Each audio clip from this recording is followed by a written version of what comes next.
एक बार फिर आपका एमसीक्यूएस पर स्वागत है। चलिए, जो थंबनेल में आपने देखा है उसी पर हम चर्चा करते हैं। संघीय कार्यपालिका। संघीय कार्यपालिका जो है संविधान के भाग नंबर 5 में दी गई है। भाग नंबर 5 में इसका वर्णन है और संघीय कार्यपालिका के अंतर्गत राष्ट्रपति, उपराष्ट्रपति, महान्यायवादी और प्रधानमंत्री और मंत्रिपरिषद शामिल होते हैं। ठीक है, ये क्वेश्चन पूछा गया है कि संघीय कार्यपालिका कौन सा अंग है या नहीं है, इसका ध्यान रखना। इनका कार्य कानूनों तथा नीतियों पर लागू करना होता है। ये अपनी तरफ से कोई कार्य को शुरू नहीं कर सकते। चलिए, स्पीड के साथ हम इसका पूरी तरह रिवाइज कर लेते हैं। तो पहले नंबर बात आई राष्ट्रपति की, तो हम राष्ट्रपति को पहले नंबर कंप्लीट करेंगे। राष्ट्रपति संघ में भारतीय कार्यपालिका का शीर्ष पर राष्ट्रपति होता है, यानी प्रमुख कह सकते हैं राष्ट्रपति होता है। राष्ट्रपति राष्ट्र का प्रतिनिधित्व करता है। ठीक है, राष्ट्र का या देश का प्रतिनिधित्व करता है। अनुच्छेद 52 के अनुसार भारत का एक राष्ट्रपति होगा। अनुच्छेद 52 में ये कहा गया है कि भारत के अंदर एक ही राष्ट्रपति होगा। और 53 में कहा गया है कि संघ की कार्यपालिका की शक्ति राष्ट्रपति में निहित होंगी, यानी सारी शक्तियाँ जो है राष्ट्रपति के पास होंगी। राष्ट्रपति किसी सदन का सदस्य नहीं हो सकता, लेकिन वह संसद का भारतीय संसद, राष्ट्रपति, लोकसभा और राज्यसभा से मिलकर के बनती है। यह भी कह सकते हैं कि राष्ट्रपति जो है किसी भी सदन का अंग नहीं होता है, लेकिन संसद को मिलाने के लिए, जैसे संसद को कंप्लीट करने के लिए संसद के 3 भाग हैं। नंबर 1 राष्ट्रपति, फिर लोकसभा, फिर राज्यसभा। यानी संसद 3 बिंदुओं से मिलकर के बनी है, या 3 भाग हैं इसके। ठीक है, राष्ट्रपति, लोकसभा और राज्यसभा से मिलकर बनी है। यह अनुच्छेद 53 में कहा गया है। 53 का दूसरा है, इसमें कहा गया है कि संघ के रक्षा बलों का सर्वोत्तम समादेश, यानी कह सकते हैं रक्षा बलों की जो मेन शक्ति है वो राष्ट्रपति के पास होती है, जिसका प्रयोग विधि द्वारा किया जाता है, यानी कि एक कानून के द्वारा किया जाता है, ऐसे नहीं। अगला राष्ट्रपति की योग्यताएं हम देखेंगे। तो राष्ट्रपति की योग्यताएं अनुच्छेद 58 में कहा गया है, ठीक है, के अनुसार है राष्ट्रपति पद के लिए उम्मीदवार की जो योग्यता है, नंबर 1 वह भारत का नागरिक हो, नंबर 2 वह 35 वर्ष पूर्ण कर चुका हो, नंबर 3 लोकसभा का सदस्य बनने योग्य हो या योग्यता रखता हो, वह किसी भी लाभ के पद पर न हो। अगला स्पीड के साथ हम इसे रिवाइज कर लेंगे। राष्ट्रपति का निर्वाचन 54, ठीक है, निर्वाचन जो है राष्ट्रपति का 54 में है। इसमें देखें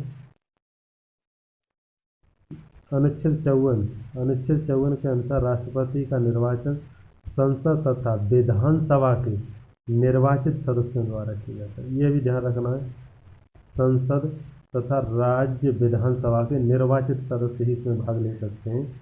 राष्ट्रपति के निर्वाचक मंडल में संसद एवं राज्यों की विधानसभाओं के मनोनीत सदस्यों और राज्य विधान परिषद के मनोनीत सदस्य भाग नहीं लेते। कहने का मतलब निर्वाचित सदस्य ही भाग ले सकते हैं, मनोनीत नहीं। ये अनुच्छेद 54 में कहा गया है निर्वाचन। ठीक है, अनुच्छेद 54 निर्वाचन से संबंधित है। 55 में कहा गया है कि राष्ट्रपति निर्वाचन की रीत, यानी राष्ट्रपति के निर्वाचन की जो रीति है, यानी किस तरीका से चुनाव होना है, वो 55 में है। ठीक है, राष्ट्रपति चुनाव अप्रत्यक्ष निर्वाचित प्रणाली द्वारा किया जाता है। ये बात रीत है इसकी, यानी ये नियम है या परंपरा है, ऐसे भी कह सकते हैं कि राष्ट्रपति का जो चुनाव होता है वो अप्रत्यक्ष और निर्वाचन प्रणाली के द्वारा किया जाता है। ये अनुच्छेद 55 में कहा गया है। अगला पॉइंट 55 में एक और बात कही गई है। ठीक है, अनुच्छेद 55 के अनुसार राष्ट्रपति निर्वाचन आनुपातिक प्रतिनिधित्व पद्धति द्वारा होगा। यानी राष्ट्रपति का जो चुनाव है वो आनुपातिक प्रतिनिधित्व पद्धति के द्वारा होता है। निर्वाचन में मतदान गुप्त होता है। अब कैसे होता है वो कभी कभी ये फॉर्मूला भी पूछ लेता है, ध्यान रखें, ठीक है। एक विधायक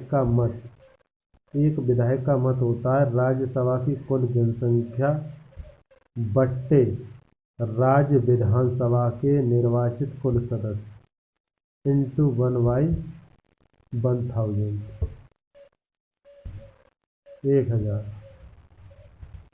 और एक सदस्य का जो मत होता है, सभी राज्यों के विधायकों के मतों का कुल अनुपात, ठीक है, कुल अनुपात बट्टे संसद के निर्वाचित सदस्यों की कुल सदस्य संख्या। इसका मतलब ये हुआ कि एक सांसद अगर वोट डालता है तो इतने के बराबर वोट डालता है। सबसे ज़्यादा पूछा जाने वाला ये अनुच्छेद 71, ध्यान रखें, राष्ट्रपति उपराष्ट्रपति के चुनाव संबंधी विवादों पर निर्णय उच्चतम न्यायालय द्वारा किया जाता है तथा इसका निर्णय अंतिम होता है और इसके बाद फिर दूसरी जगह कहीं नहीं जा सकते, ठीक है। राष्ट्रपति की पदावधि यानी समय कार्यकाल कितना होता है, अनुच्छेद 56 में कहा गया है कि ये इनका पदानुपात जो है 5 वर्ष का होता है, ठीक है।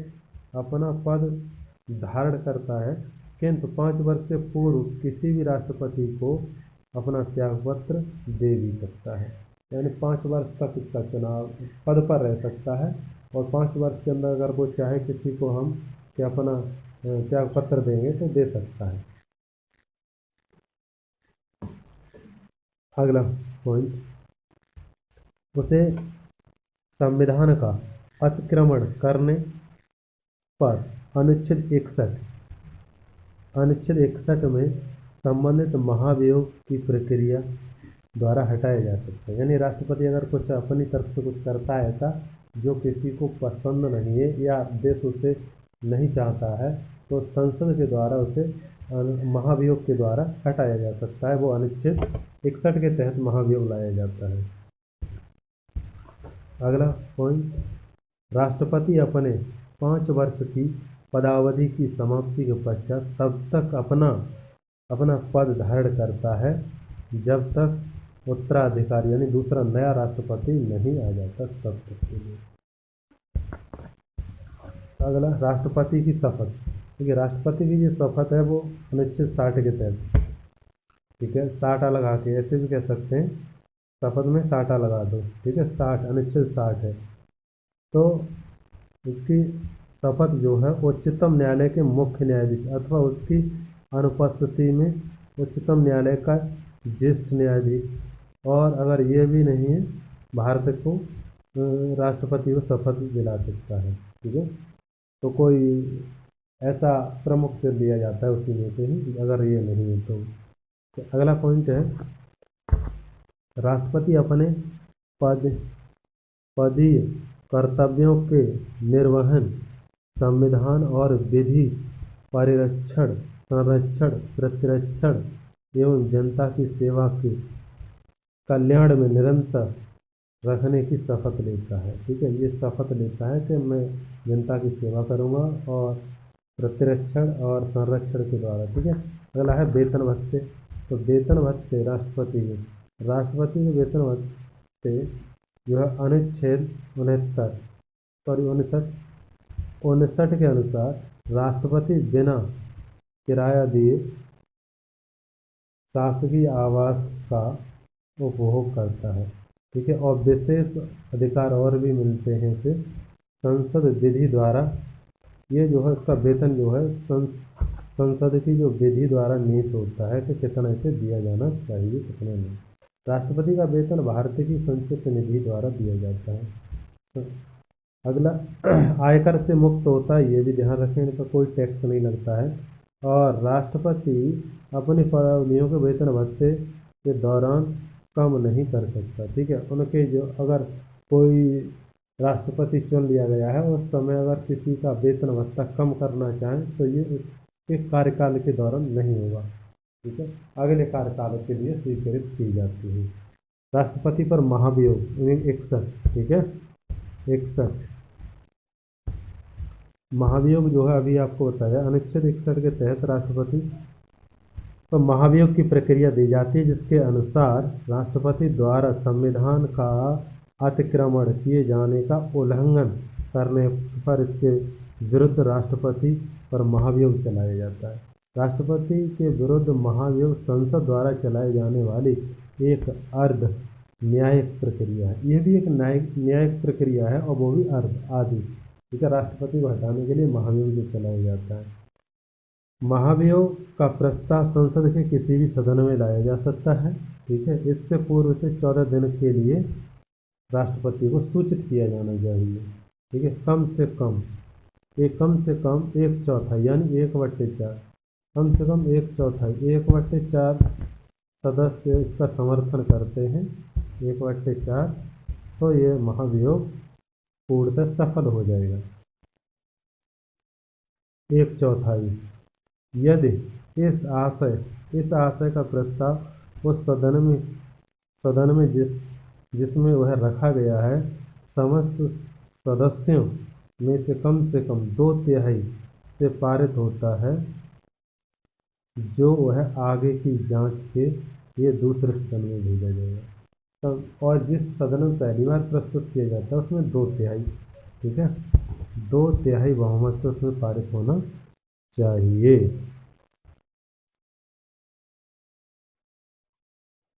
इसका भी ध्यान रखें, ठीक है।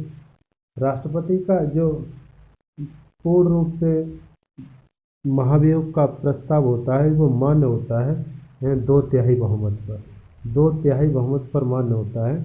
और अगर राष्ट्रपति के जो महाभियोग है जिस पर हस्ताक्षर होते हैं तो उसके प्रस्ताव को 14 दिन के लिए जो सूचना दी जाती है तो उस पर भी उस पर 1/4 लोग सदस्य जो है उस पर सिग्नेचर कर दें तो वह मान्य हो जाता है। दोनों ही बातों को ध्यान में रखना है आपको। फिर समझ लीजिए जिसकी समझ में नहीं आया है कि महाभियोग जब चलाया जाता है तो 14 दिन पूर्व ये सूचना दी जाती है तथा प्रस्ताव की सूचना पर उस सदन के कम से कम 1/4 सदस्यों के हस्ताक्षर होने चाहिए, ठीक है। प्रस्ताव जो भेजा गया है 14 दिन की चिट्ठी जो भेजी गई 14 दिन पूर्व राष्ट्रपति को हम तुम्हें पद से हटाना चाहते हैं, इतने लोग इसमें सहमत हैं, तो उसमें 1/4 सदस्यों के सिग्नेचर होने चाहिए। और सिग्नेचर होने के बाद जब राष्ट्रपति का महाभियोग चालू होता है तो महाभियोग प्रस्ताव होता है, पारित हो जाता है, तो वो प्रस्ताव 2/3 बहुमत से पारित होना चाहिए। यानी जिस सदन में प्रस्तुत किया जाएगा उसमें 2/3 सदस्य उसमें शामिल होने चाहिए, उसके पक्ष में होने चाहिए, ठीक। चलिए अगला, राष्ट्रपति को दूसरे सदन में स्वयं अथवा अपने किसी भी प्रतिनिधि के माध्यम से स्पष्टीकरण देने का अधिकार है। यानी राष्ट्रपति चाहें तो अपना स्पष्टीकरण दे सकता है कि हम जो हमें बताया गया है 14 दिन पूर्व सूचना, उस सूचना के तहत हम अपना स्पष्टीकरण देते हैं, ठीक है। तो महाभियोग जांच के पश्चात द्वितीय सदन की प्रथम सदन की भांति महाभियोग कम से कम 2/3 बहुमत से पारित होना चाहिए, तो उसी दिन से राष्ट्रपति पद मुक्त हो जाता है। यानी लोकसभा में अगर पारित हो जाता है तो राज्यसभा में भी 2/3 बहुमत से पारित होना चाहिए और राज्यसभा में के बाद लोकसभा में भी 2/3 बहुमत से पारित हो जाना चाहिए। अगला पॉइंट, राष्ट्रपति की शक्तियाँ। अब राष्ट्रपति की शक्तियों को देखें। राष्ट्रपति की जो शक्तियाँ हैं, राष्ट्रपति की शक्तियाँ दी गई हैं। नंबर 1, कार्यपालिका की शक्तियाँ। कार्यपालिका की शक्तियाँ, जितने भी कार्यपालिका के कार्य होते हैं वो सब राष्ट्रपति के तहत होते हैं। भारत सरकार के समस्त कार्य राष्ट्रपति के नाम से होते हैं, ठीक है। राष्ट्रपति प्रधानमंत्री की नियुक्ति करता है तथा प्रधानमंत्री की सलाह पर अन्य मंत्रियों की नियुक्ति करता है। ये राष्ट्रपति की शक्तियाँ हैं।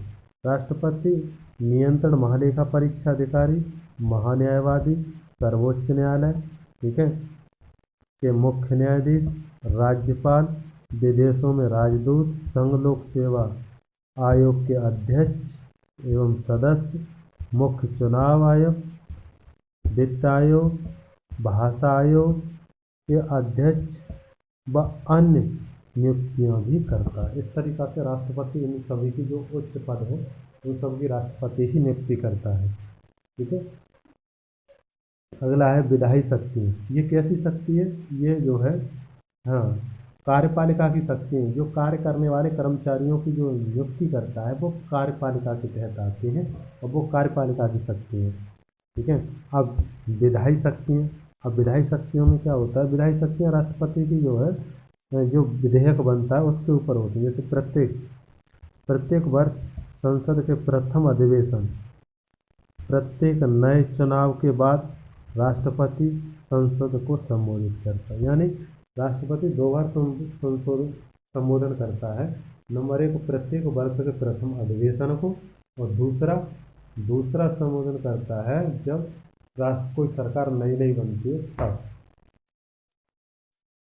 दोनों सदनों को, ठीक है, संबोधित करता है।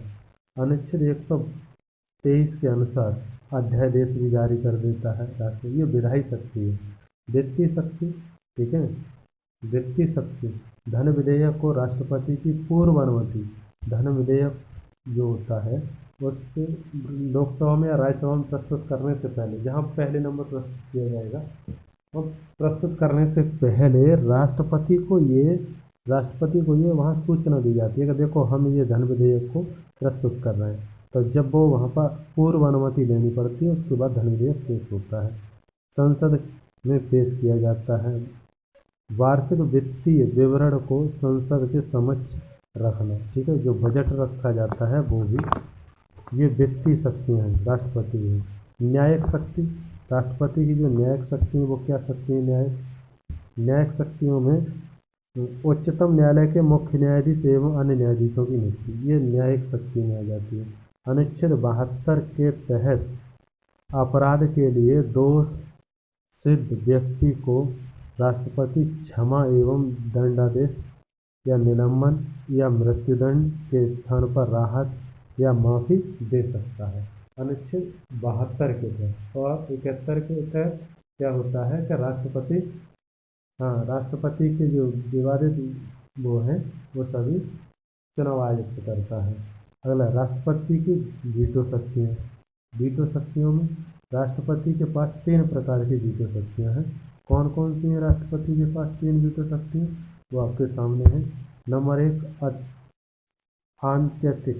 आंतरिक वीटो, ठीक है। इसमें क्या है कि विधेयक पर राष्ट्रपति अपनी अनुमति नहीं देता है, ठीक है, इसे आंतरिक वीटो कहते हैं। दूसरा है निलंबनकारी वीटो, ठीक है, निलंबनकारी वीटो। इसमें क्या है, इसे धन विधेयक और संविधान के संशोधन विधेयक के अतिरिक्त इसे दिया जाता है।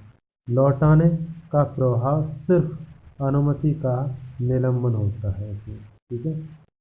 और तीसरा है जेबी वीटो। जेबी वीटो में क्या होता है कि राष्ट्रपति जो विधेयक बन करके जाता है उस पर जो सिग्नेचर करता है तो वो अपनी पास भी रख सकता है इस शक्ति के तहत, और अपनी जेब में, यानी इसे जेब में रख लेता है, इसे जेबी वीटो कहते हैं। लेकिन संसद उसे ये भी नहीं कह सकती कि वापस करो या फिर उस पर सिग्नेचर करो, ठीक है। जब राष्ट्रपति किसी विधेयक पर अपनी अनुमति नहीं देता है, ठीक है, तो इसे जेबी वीटो कहते हैं, अपने पास ही रख लेता है। और जब दे देता है अनुमति तो लौटाए जाने अनुमति दे देता है तो आंतरिक वीटो, और वापस कर देता है तो इसे कहते हैं निलंबन वीटो, ठीक है। अनुमति दे दी आंतरिक वीटो, अनुमति नहीं दी वापस कर दिया, ठीक है, तो इसे निलंबन वीटो कहेंगे।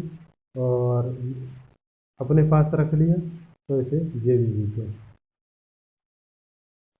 ठीक है। 3 वीटो होती हैं। जैसे कि कोई विधेयक पारित होकर के संसद से जाता है तो राष्ट्रपति के पास जाएगा, राष्ट्रपति के पास जाएगा तो नंबर 1 में अगर राष्ट्रपति सिग्नेचर कर देता है, मान्य कर देता है उसे, तो अंततः वीटो हो गया, ठीक है। और अगर वो कह देता है कि इसे देखिए दोबारा इस पर चर्चा कीजिए, तो वो हो गया आपका निलंबनकारी वीटो। और वो न चर्चा के लिए देता है, ना वापस देता है, ठीक है, ना ही सिग्नेचर करता है उस पर, तो उसे जेबी वीटो के तहत अपने पास रख सकता है। चलिए शॉर्ट रूप में ऐसे ही समझ लीजिए थोड़ा। राष्ट्रपति की आपातकालीन शक्तियाँ। राष्ट्रपति की आपातकालीन जो शक्तियाँ हैं वो 3 हैं। नंबर 1 में 3 प्रकार की हैं। नंबर 1 में 352, 56, 60, ठीक है। 52, 56, 60, 352, 356, 360 ये राष्ट्रीय आपातकाल, ठीक है। और ये 352, 356 ये है राज्यों के तहत। और वित्तीय आपात, ये वित्तीय आपात है, जो आपातकालीन जब संकट आ जाता है, यानी मुद्रा से संबंधित तब। तो अभी तक भारत के अंदर कौन सी आपातकालीन शक्ति नहीं यूज हुई है? तो वित्तीय आपात, ये अभी तक भारत के अंदर यूज नहीं हुई है। अगला देखिए राष्ट्रपति। भारत के जो राष्ट्रपति हुए थे उनमें एक नज़र सरसरी हम कंप्लीट कर लेते हैं। पहले राष्ट्रपति जो हुए थे वो डॉक्टर राजेंद्र प्रसाद थे, ठीक है, और ये लगातार 2 बार राष्ट्रपति रहे। दूसरे राष्ट्रपति जो थे डॉक्टर राधाकृष्णन, और फिर तीसरे जाकिर हुसैन थे। ये सबसे ज़्यादा पहले मुस्लिम राष्ट्रपति कौन थे? जाकिर हुसैन, ठीक है, ये मुस्लिम थे। इनकी कार्यकाल के दौरान ही मृत्यु हो गई थी। और फिर बीबी गिर आए, केवल इन्हीं की जगह पर कार्यवाहक की वजह से, ठीक है। और बीबी गिर के बाद फिर हिदायतुल्लाह आए। हिदायतुल्लाह 5वें राष्ट्रपति थे। और हिदायतुल्लाह की भी एक मुख्य न्यायाधीश थे। हिदायतुल्लाह एक मुख्य न्यायाधीश थे, इस यहाँ पर आए, ठीक है, कार्यवाहक के रूप में। क्योंकि यहाँ पर राष्ट्रपति जो है बीबी गिर कार्यवाहक थे। और कार्यवाहक के बाद राष्ट्रपति का जब उन्होंने चुनाव लड़ा तो वहाँ पर कार्यवाहक राष्ट्रपति हटा दिया जाता है। तो जो हटा दिए गए तो हिदायतुल्लाह यहाँ पर राष्ट्रपति का कार्यभार उन्होंने संभाला। और इसके बाद जब जीत गए तो फिर बीबी गिर आ गए। यहाँ तक ध्यान रखना है आपको, ठीक है।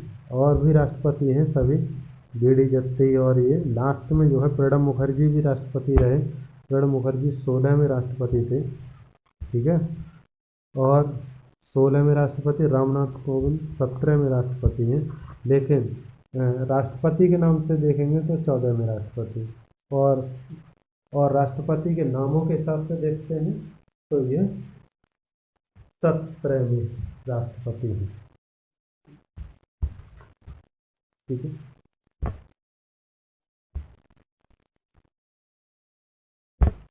वीडियो आपको अच्छा लगा हो तो सब्सक्राइब भी कर दिया करो और लाइक कर दिया करो, ताकि अगली वीडियो जब भी आप पढ़े चैनल पर तो आपके पास इसका नोटिफिकेशन चला जाए। सबसे ज़्यादा प्रतिभा देवी सिंह पाटिल जो है, यहाँ पर ये भी प्रश्न यहाँ से बनता है कि भारत की पहली महिला राष्ट्रपति कौन है? तो प्रतिभा देवी सिंह पाटिल, ठीक है। और पहले एससी से संबंधित राष्ट्रपति रामनाथ कोविंद हैं, जो मूल रूप से उत्तर प्रदेश के निवासी हैं। और ज्ञानी जेल सिंह ऐसे राष्ट्रपति थे जो पहले सिख थे, ठीक है। इनके नाम से कई क्वेश्चन बनते हैं, केवल हमें इतना ही कंप्लीट करना है। चलिए, धन्यवाद।